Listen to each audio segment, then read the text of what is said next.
o Tribunal Superior Eleitoral sinaliza que não há tempo para implementar voto impresso até 2022. A afirmação grave. O Tribunal Superior Eleitoral sinalizou que será difícil que o voto impresso seja implementado nas eleições de 2022, mesmo que a medida seja aprovada pelo Congresso Nacional antes do pleito. Em nota enviada ao jornal Folha de São Paulo, o tribunal declarou que a implantação do voto impresso envolve um procedimento demorado, embora não seja possível, neste momento, estimar sua duração. Segundo o órgão, é necessário que seja feita uma licitação pautada por rígidos trâmites administrativos e burocráticos. É preciso encontrar fornecedores capazes de atender uma demanda de mais de 500 mil urnas em todo o Brasil. Segundo o TSE, esse processo não teria um prazo de duração, tendo em vista o tempo necessário para as especificações técnicas e a margem de imprevisibilidade decorrente dos procedimentos de qualificação e dos eventuais recursos administrativos e judiciais. Além disso, antes da implementação, existe um longo processo de testes, etapas de desenvolvimento de software, treinamento de pessoal e outros procedimentos que devem ser cumpridos. Carlos Dias. Quer mesmo que eu comente? Quero, claro. Bom, então vamos lá. O que eu vejo? Esse já está, parece, até tem um lado positivo, Max e Daniel, aqueles que nos assistem, essa declaração do Tribunal Superior Eleitoral, porque parece que eles já perceberam que a PEC vai ser aprovada e promulgada. Exato. Então eles já estão colocando os óbices, né, os empecilhos para que a matéria não progrida do ponto de vista administrativo no tribunal. Só que é uma lei, né? Uma lei que garante toda uma norma a ser cumprida numa eleição cujo fundamento é a garantia do voto. Então, é uma coisa fundamental, quer dizer, não é acessório, não é lateral. Então, essa declaração de incompetência antecipada do Tribunal Superior Eleitoral, eu acho que pelo menos dá tempo para a gente mudar os seus quadros, então, né, que as pessoas renunciem, né, se acham incapazes de colocar em prática o voto impresso. Por tudo que já se falou, audiências públicas que já se viu, uma série de opiniões técnicas também fora do próprio ambiente do Tribunal Superior Eleitoral, não se viu nenhuma complexidade excessiva. Nenhum processo, por exemplo, pode ser um processo reduzido, por exemplo, no campo da administração pública, de fazer licitação. Eles são mestres nisso, eles conhecem muito bem.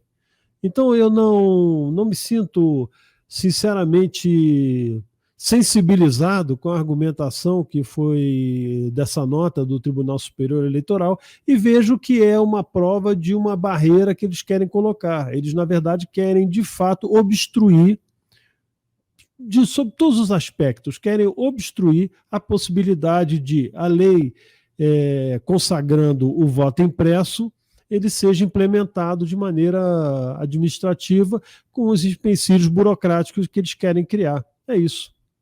Exatamente. E aí a gente vê a importância até desse processo ser acelerado na Câmara, né? Porque quanto antes for aprovado na Câmara e no Senado, ou seja, no Congresso, quanto antes for aprovado, né, fica aí mais evidente a falta de vontade de implementar o voto para a eleição do ano que vem. Queria que o Daniel também comentasse um pouco, Daniel, sobre essa declaração do TSE.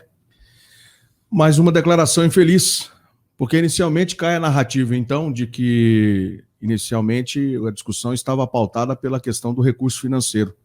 Não existia recurso financeiro e nem recurso, nem dinheiro para poder se implementar a questão das impressoras e nem a questão do voto impresso auditável.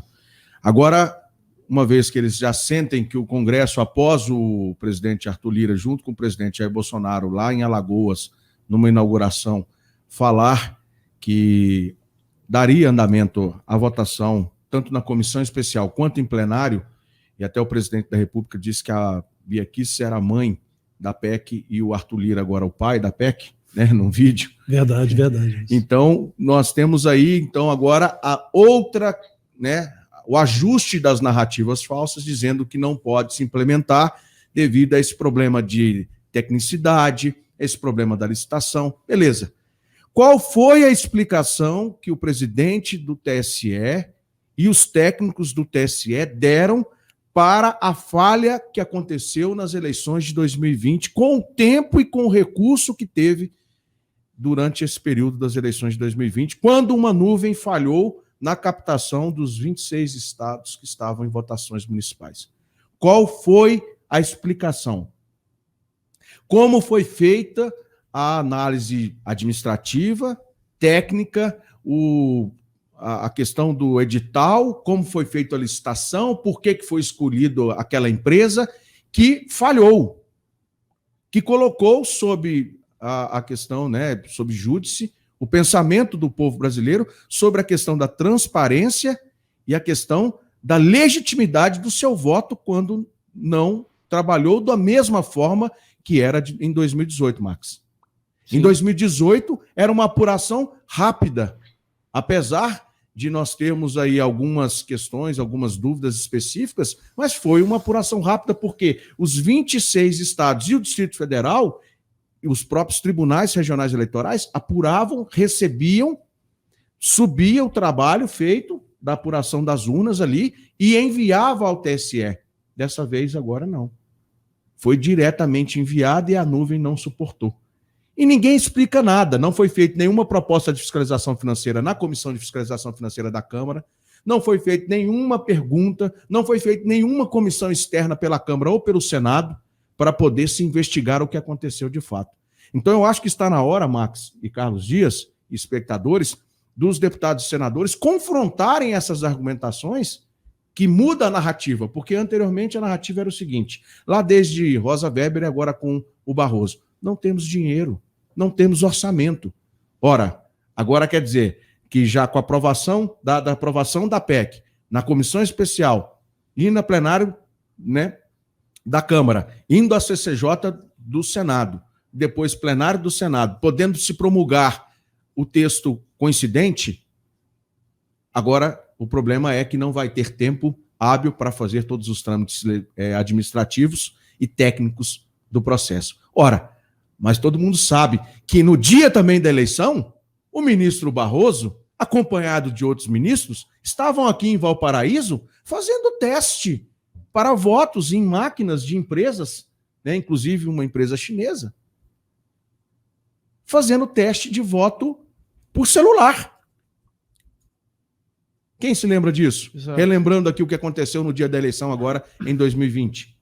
Exato, perfeito. Pois é, está colocado na mesa os argumentos. Agora, cabe às entidades, né? Agora não tem OAB, né? OAB não vai questionar, né? Por que então, ninguém apontou até hoje e não conseguiu explicar para o povo, para o Brasil, o que foi que aconteceu com essa nuvem? O que foi que aconteceu que os votos não foram computados? E depois de 2 horas, o presidente desce no auditório do TSE para poder tentar pensar uma explicação. E ela foi mudada durante a semana várias vezes. Então, assim, eu fico aí, mais uma vez, estarrecido com essa atitude de procurar remendar uma narrativa falsa. Quem quer, está disposto, já deve ter algum indicativo técnico lá, Max, não é possível. Já deve ter, Carlos Dias, algum indicativo administrativo sobre Daniel, a tramitação de uma licitação. Faça dispensa de licitação para tantas coisas agora no período da pandemia. Daniel, não pode ser para inovar? Daniel, não é matéria nova. Estou de pleno acordo contigo. O que a gente está querendo é procurar uma justificativa para o injustificável. É uma maneira de criar uma barreira para não colocar o voto impresso. Por exemplo, você tem condições, sim. A gente até discutiu outro dia aqui uma matéria que veio do SERPRO, que é o chamamento público. Então, quer dizer, tem várias maneiras, isso tem projetos, você pode fazer isso, você pode antecipar. Se você está, por exemplo, vendo que há uma tendência de aprovação, você pode já se preparar. E não é matéria nova, porque isso está sendo discutido. Então, e outra coisa, nós temos mais de um ano para implementar isso, e não é uma tecnologia ou incorporação de um equipamento extremamente sofisticado. É uma impressora, inclusive, pelo que eu já vi de alguns estudos anteriores, Max, que já tinha acoplado a própria máquina anteriormente, ela foi retirada. Então, eu acho que se a gente ficar procurando muita justificativa nas razões que eles querem, eu acho que só tem uma. Eles querem obstruir o processo do voto impresso. Como não tem condição de declarar essa PEC inconstitucional, né? Quer dizer, não vai ter condição de declarar constitucional, até a forma legislativa que foi feita, né? Alteração na Constituição, então eles não vão poder declarar isso inconstitucional. O que vai acontecer? Eles vão criar os entraves burocráticos no ambiente que eles dominam, que é o tribunal. Então, a lei também serve para eles. Então, o que pode acontecer, eventualmente, é criar uma punição, uma multa, uma medida que coloque, né, lógico, depois na legislação adequada, um não cumprimento, uma pena, porque é um absurdo que a gente continue assistindo, fazendo obstrução permanente à vontade popular. Essa que é a verdade. O povo brasileiro quer voto impresso.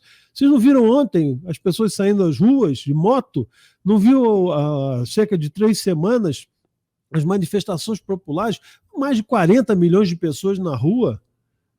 Entendeu? Então, quer dizer, está ficando cansativo, né, fazer defesas do óbvio.